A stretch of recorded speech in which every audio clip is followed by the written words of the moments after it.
Today we've got golf going on, first round of the RBC Heritage this morning at Hilton Head. This event was originally canceled because of the pandemic, but with the revamped schedule, they found a hole here the week of Father's Day. Daniel Berger won last week in the first event back at Colonial. Jordan Spieth with a 66 today. He finished 10th last week, so he's playing well. Again, second straight week, none of the tour players tested positive for coronavirus, so that's certainly good news. To the NBA, where we got a detailed look at what life will be on the grounds of Disney. The league released its health and safety protocol for the resumption of the season, and questions remain if older coaches like Mike D'Antoni, Greg Popovich, and Alvin Gentry will be able to return with their players. The National Basketball Coaches Association fears the new guidelines could severely jeopardize their employment opportunities. The NCAA Division I Council yesterday approved a 6-week practice plan for football, which will begin in July. In those 6 weeks, there will be the traditional mandatory meetings and preseason camps. Right now, players have been doing voluntary workouts. This is the first official timeline for a restart by the NCAA. Meanwhile, Dr. Anthony Fauci, the director of the National Institute of Allergy and Infectious Diseases, says football teams would need to do a bubble format similar to the NBA or consider not playing in 2020 because of the pandemic. Quote, unless players are essentially in a bubble, insulated from the community, and they're tested nearly every day, it will be very hard to see how football is able to be played this fall, Fauci said. Major League Baseball has sent a proposal for a 60-game season at full prorated pay to the Players Association. The proposal comes on the heels of a 4-hour negotiation between Commissioner Rob Manfred and Union Director Tony Clark Tuesday. It calls for the season to begin July 19th with expanded playoffs. For the latest on where things stand, we welcome in our insider, Jeff Passan. Jeff, players and owners continue to stumble. What changed since Rob Manfred and Tony Clark's meeting on Tuesday when there was a framework for an agreement? Well, Major League Baseball, Tony, thought that the framework for an agreement meant there was going to be an agreement. The Major League Baseball Players Association, on the other hand, took back this framework to its constituency.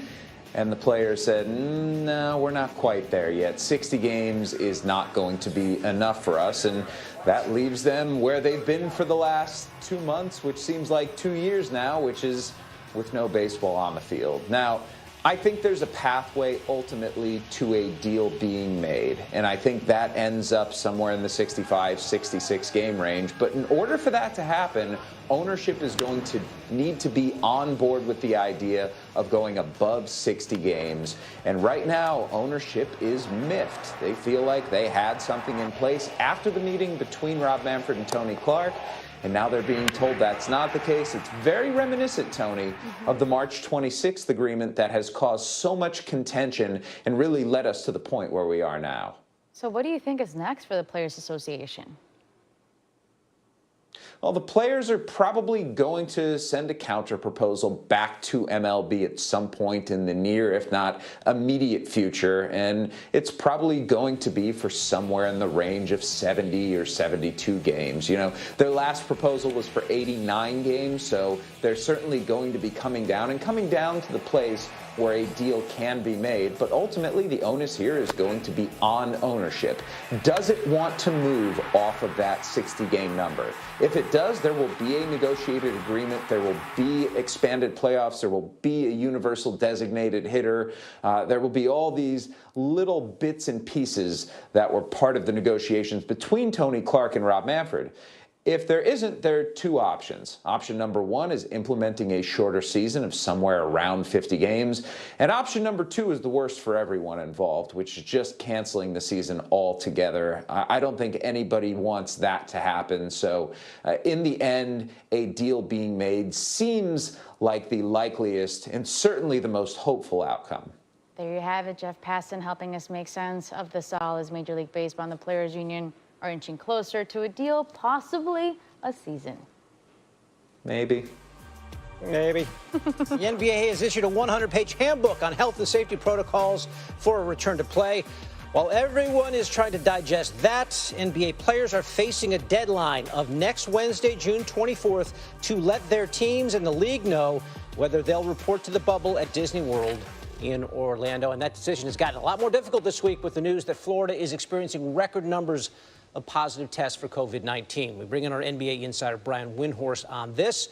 Brian, obviously you can't blame the players for feeling a bit wary here. What are teams saying about these new protocols?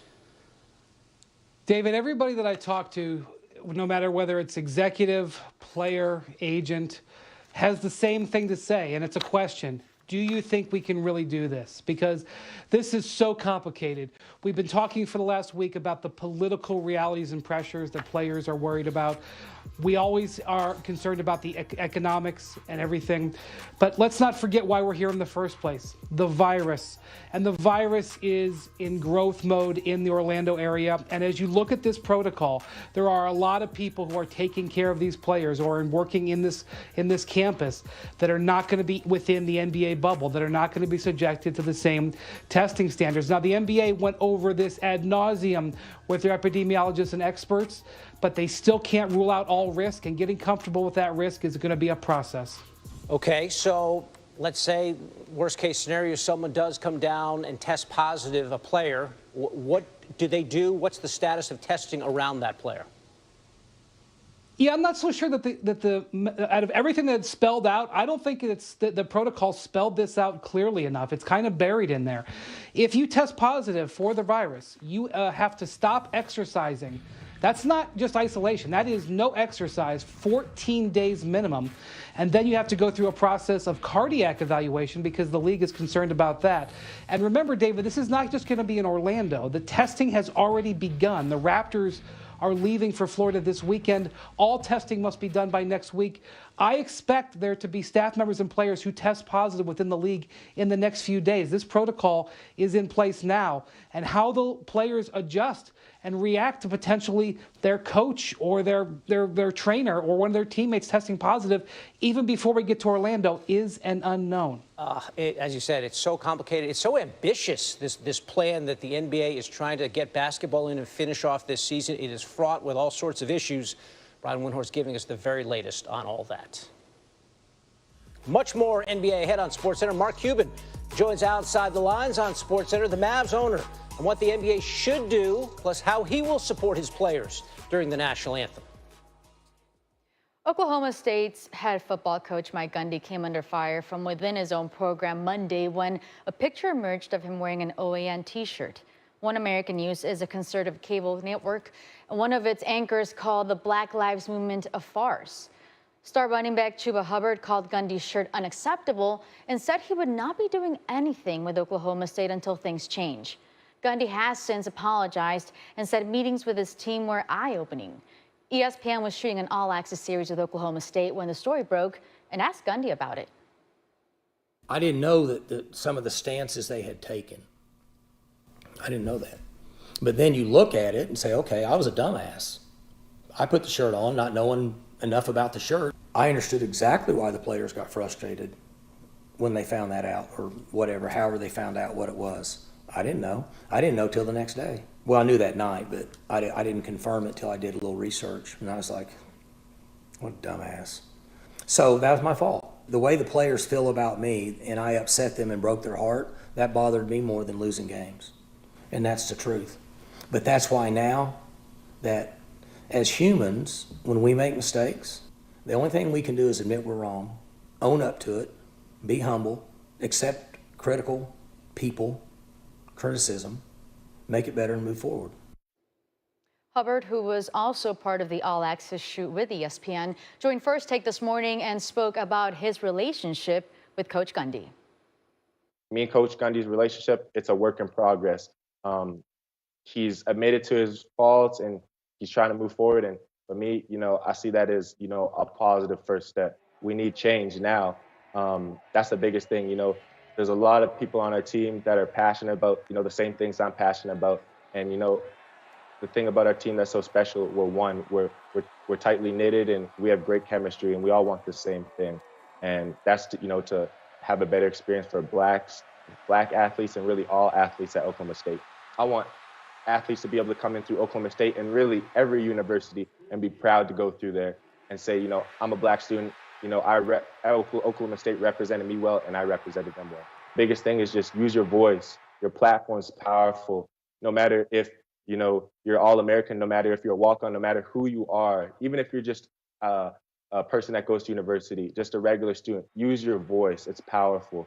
I just want everybody to know that, do what's right and always believe in, your core values and, what gets you up every day.